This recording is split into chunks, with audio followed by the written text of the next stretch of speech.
கொரோனாக்கு பிறகு இந்தியால பார்த்தீங்கன்னா, ஐ டொனேஷன் வந்து மிகப்பெரிய அளவுல குறைஞ்சிருக்கு. ஸோ ஐ டொனேஷன் குறைஞ்சதுனால, ஐ டிரான்ஸ்பிளான்டேஷனும் குறைஞ்சிருக்கு. ஸோ இந்த ஐ டிரான்ஸ்பிளான்டேஷன் குறைஞ்சதுக்கான ரீசன் வந்து கரெக்ட்டா தெரியல. ஸோ இதுல இந்த சிச்சுவேஷன் வந்து பார்த்தீங்கன்னா, நம்மளுடைய ministry of family and health welfare இந்த மினிஸ்ட்ரி வந்து ஒரு புதிய அமெண்ட்மெண்ட்ட கொண்டு வந்திருக்காங்க. அதாவது 1994ல கொண்டு வந்த transplantation of human organs act இந்த சட்டத்த வந்து திருத்தம் பண்ணியிருக்காங்க. திருத்தம் பண்ணி அட்லீஸ்ட் இனியாவது இந்த ஐ டொனேஷனை வந்து இம்ப்ரூவ் பண்ணணுங்கிறதுக்காக இந்த ஒரு திருத்தத்தை பண்ணியிருக்காங்க. ஸோ இதுல என்ன மேஜரான சேஞ்சஸ் கொண்டு வந்திருக்காங்க இந்த அமெண்ட்மெண்ட்ல?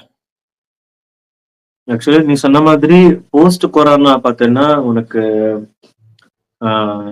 ஐ டோனார்ஸ் வந்து குறைஞ்சிருக்காங்க. அண்ட் மேபி அது நிறைய இன்ஃபெக்ஷன்ஸ் இந்த மாதிரி பலவிதமான காரணங்கள் இருக்கலாம். அண்ட் இன்னொன்னு பார்த்தோன்னா இந்த அமெண்ட்மெண்ட் வந்து மெயினா என்ன அப்படின்னா கார்னியல் டிரான்ஸ்பிளான்டேஷன் சர்ஜரி. நம்ம வந்து நம்ம கண்ணுக்கு அந்த கருவளையம் இருக்குல்ல, அதுக்கு ஃப்ரண்ட்ல வந்து ஒரு ஒரு ஒரு லேயர் இருக்கும், ஒரு டிரான்ஸ்பரண்ட் லேயர். ஸோ அந்த லேயர் பார்த்தோன்னா அதை வந்து ரீப்ளேஸ் பண்ணி நம்ம இன்னொருத்தர்கிட்ட இருந்து ஒரு டோனர் கிட்ட இருந்து நம்ம வாங்கி அதை நம்ம ஃபிக்ஸ் பண்றது தான் இந்த கார்னியல் டிரான்ஸ்பிளான்ட் சர்ஜரி அப்படின்னு சொல்லுவோம். அண்ட் இதுல என்ன சேஞ்சஸ் கொண்டு வந்திருக்காங்க அப்படின்னு பார்த்தோம்னா, இதுக்கு ஒரு ஸ்பெசிபிக்கா ஒரு இன்ஸ்ட்ருமெண்ட் யூஸ் பண்றாங்க. அந்த இன்ஸ்ட்ருமெண்டோட பேர் அப்படின்னா கிளினிக்கல் ஸ்பெக்குலர் மைக்ரோஸ்கோப். ஸோ இதோட யூசேஜ் என்ன அப்படின்னு பார்த்தோம்னா, இந்த ரீப்ளேஸ்மெண்ட் பண்றாங்கல்ல, இப்போ ஒரு டோனார் வந்து ஒரு கார்னியா ஒரு டோனார் கிட்ட இருந்து எடுக்கிறாங்கல்ல, ஸோ அந்த கார்னியாவானது எந்த அளவுக்கு ஹெல்தியா இருக்கு அப்படின்றத, அதுல எண்டோதீலியல் அப்படின்ற ஒரு ஒரு செல் மெம்பரேன் இருக்கும். ஸோ அதுதான் வந்து இந்த கார்னியா வந்து ரொம்ப ஹெல்தியா கிளியரா வச்சிருக்கும். ஸோ அது எந்த அளவுக்கு இன்ஃபெக்ஷன்ஸ் எல்லாம் இல்லாம எந்த அளவுக்கு அது ஹெல்தியா இருக்கு அப்படின்றத மெஷர் பண்றதுக்கான ஒரு மைக்ரோஸ்கோப் தான். ஸோ அந்த மைக்ரோஸ்கோப்பை பொறுத்த வரைக்கும் இட்ஸ் ஹைலி எக்ஸ்பென்சிவ். ஸோ இந்த கார்னியல் டிரான்ஸ்பிளான்ட் அப்படின்றது ஒரு சின்ன சின்ன சென்டர்ல ஒரு சின்ன செட்டப்லயே வந்து ஒரு ஆப்தால்மாலஜிஸ்டால பண்ண முடியும். பட் என்ன அப்படின்னா, இந்த பர்டிகுலர் மைக்ரோஸ்கோப் இருந்து அதுல எக்ஸாமின் பண்ணி அப்ரூவல் ஆனா மட்டும்தான் அது ஹெல்தி, அந்த டோனார் கொடுத்தது வந்து ஹெல்தியான கார்னியா அப்படின்றத உறுதிப்படுத்தப்பட்ட பிறகுதான் அந்த டிரான்ஸ்பிளான்டே பண்ண முடியும். ஸோ இது உறுதிப்படுத்தணும் அப்படின்னா அந்த பர்டிகுலர் அந்த ஒரு இன்ஸ்ட்ருமெண்ட் கம்பல்சரி அது பெர்ஃபார்ம் பண்ற அந்த சென்டர்ல இருக்கணும். ஸோ இதுதான் previous organ transplant and organ and tissue டிரான்ஸ்பிளான்ட்ல ஆக்ட்ல இருந்த ஒரு விஷயம். அதை இப்போ கவர்மெண்ட் என்ன பண்ணிருக்காங்கன்னா ரிமூவ் பண்ணிருக்காங்க. என்ன அப்படின்னா, இந்த பர்டிகுலர் இன்ஸ்ட்ருமெண்ட் ஆனது தேவையில்லை அப்படின்னு சொல்லியிருக்காங்க. ஸோ இங்க ஒரு கொஸ்டின் வரும், என்னன்னா அப்ப இந்த இன்ஸ்ட்ருமெண்ட் தேவையில்லைன்னா அப்ப எந்த அளவுக்கு இந்த ப்ரொசீஜர் பண்ண முடியும்? அப்போ வந்து டோனார் கிட்ட இருந்து எடுக்கிற அந்த கார்னியா வந்து அப்போ ஹெல்தியா இல்லை, எப்படி இருந்தாலும் அதை பிக்ஸ் பண்ணிடலாமா அப்படின்ற ஒரு கொஸ்டின் வரும். அங்கதான் ஒரு டிஃபரன்ஸ் என்ன அப்படின்னு பார்த்தோன்னா, இது ஒரு ஐ பேங்க்ல இருந்து தான் வாங்குறாங்க. ஓகே, நம்ம பிளட் பேங்க் மாதிரி ஒரு ஐ பேங்க். ஸோ இந்த மாதிரியான விஷயங்களை வந்து பதப்படுத்தி வைக்கிற ஒரு ஒரு ஹியூமன் வங்கி அப்படின்னு சொல்லலாம். ஸோ அதுல இருந்து தான் இதை வாங்கி பிக்ஸ் பண்றாங்க. ஓகே, ஸோ ஆல்ரெடி அவங்க எப்படி ஸ்டோர் பண்ணுவாங்கன்னா, அது ஹெல்தியா இல்லையான்னு பார்த்து அதுக்கு பிறகுதான் அதை சர்டிஃபை பண்ணி ஸ்டோர் பண்ணுவாங்க. இன்கேஸ் அது ஹெல்தியா இல்லை அப்படின்னா கண்டிப்பா அதை அவங்க எடுத்துக்க மாட்டாங்க அந்த ஐ பேங்க்ல. ஸோ ஆல்ரெடி ஐ பேங்க் இதை சர்டிஃபை பண்ணி தான் ஒரு சென்டருக்கு, ஒரு டிரான்ஸ்பிளான்ட் சென்டருக்கு சென்ட் பண்றாங்க. ஸோ அப்படி இருக்கிற பட்சத்துல இந்த சென்டர்ல பண்றது என்னன்னா செகண்டரி எக்ஸாமினேஷன். ஸோ அந்த செகண்டரி எக்ஸாமினேஷன் பண்றதுக்கான அவசியத்தை இப்போ ரிமூவ் பண்ணியிருக்காங்க. So already I bank certify பண்ணியிருக்காங்க, அந்த கார்னியானது ரொம்ப ஹெல்தியா தான் இருக்கு, ஸோ இதுக்கு ஃபர்தா எதுவும் பிரச்சனை கிடையாது, தாராளமா டிரான்ஸ்பிளான்ட் பண்ணலாம் அப்படின்றத உறுதிப்படுத்தப்பட்ட சர்டிஃபை பண்ணின அந்த கார்னியாவை திரும்ப ரீசர்டிபிகேஷன் ஆர் ரீ எக்ஸாமினேஷன் பண்றதுக்கான தேவை இல்லை அப்படின்றத ரிமூவ் பண்ணியிருக்காங்க. ஸோ தட் இந்த மாதிரி சின்ன சின்ன ஆப்தால்மாலஜிக்கல் சென்டர்ல பார்த்தீங்கன்னா இந்த இன்ஸ்ட்ருமெண்ட்ஸ்க்கான நீடு கிடையாது. ஸோ அவங்களால அந்த ஐ பேங்க்ல இருந்து சர்டிஃபை பண்ணப்பட்ட அந்த ஹெல்தி அப்படின்னு சொல்லி அங்கீகரிக்கப்பட்ட அந்த கார்னியாவை வாங்கி இவங்க வந்து ஒரு சிம்பிள் ஒரு ஆபரேஷன் தியேட்டர்ல வச்சு அந்த டிரான்ஸ்பிளான்டேஷனை பண்ண முடியும். ஓகே பாலா, இந்த கார்னியா டிரான்ஸ்பிளான்டேஷன் வந்து பார்த்தீங்கன்னா ரொம்ப சிம்பிளான ஒரு ஆபரேஷன் தானே, அதோ மேஜர் ஆபரேஷனா? இது மேஜர் ஆபரேஷன்லாம் சொல்ல முடியாது.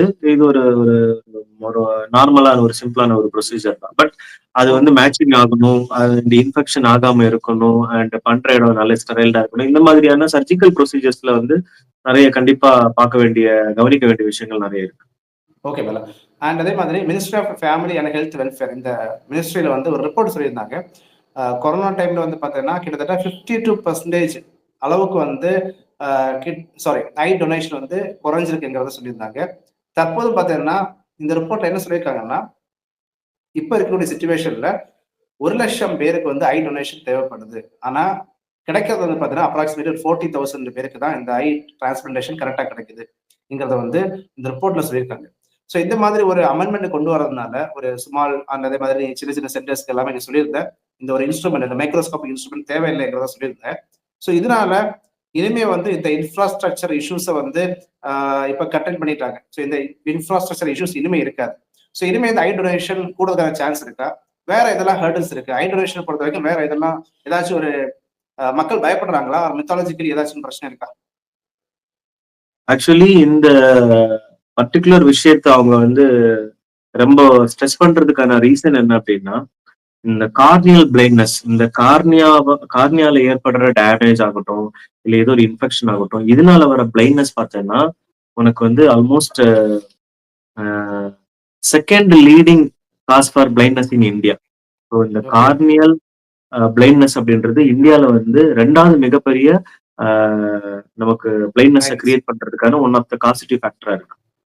ஸோ இதை வந்து இந்த கார்னியல் டிரான்ஸ்பிளான்டேஷன் பண்ணியாச்சுன்னா ரொம்ப ஈஸியா இதை வந்து ரெக்டிஃபை ரிசால்வ் பண்ண முடியும்.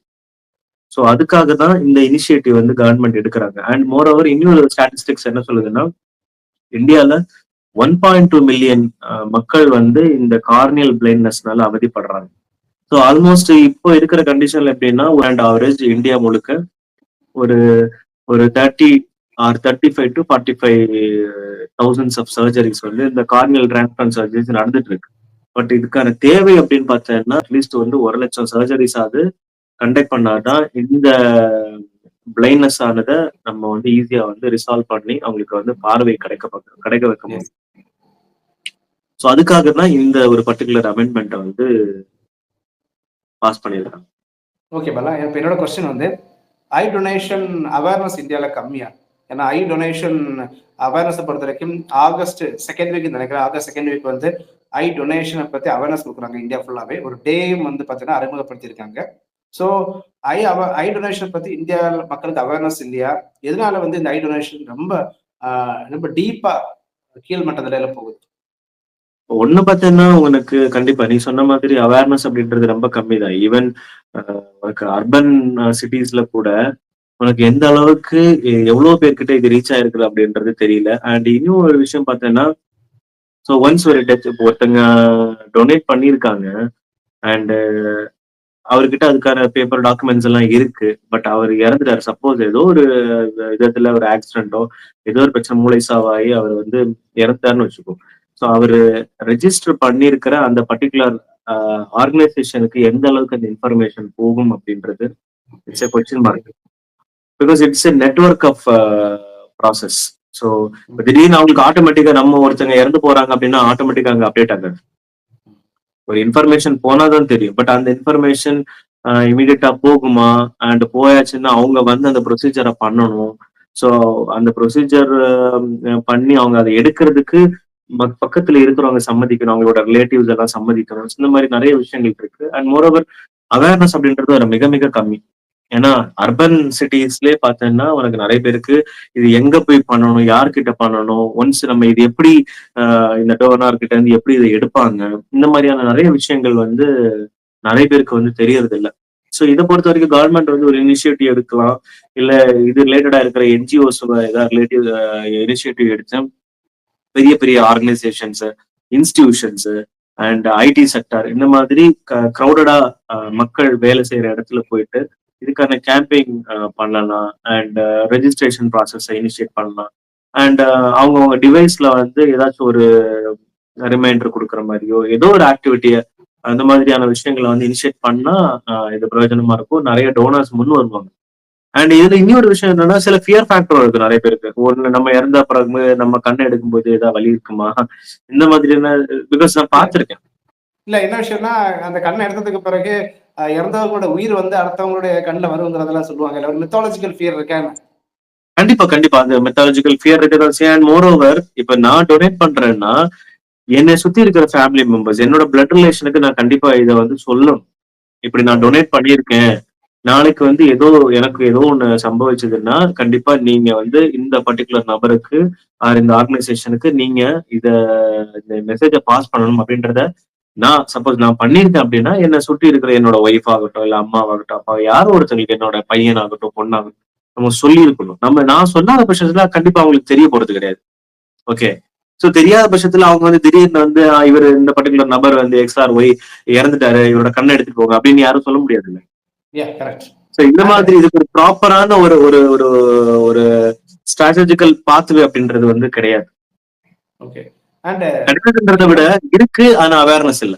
இந்த அமெண்ட்மெண்ட்டை பொறுத்த வரைக்கும் கண்டிப்பா வந்து இந்த இன்ஃப்ராஸ்ட்ரக்சர் ஹேர்டல்ஸை வந்து குறைக்கும். அதே மாதிரி ஐ டொனேஷன் வந்து இன்க்ரீஸ் பண்ணணும்னு நினைக்கிறேன். பட் என்னதான் இருந்தாலும் நீங்க சொன்ன மாதிரி ஒரு மித் இருக்கதான் செய்யுது, ஒரு ஃபியர் இருக்கதான் செய்யுது. அண்ட் அவேர்னஸை பொறுத்த வரைக்கும் மக்களுக்கு ரொம்ப கம்மி.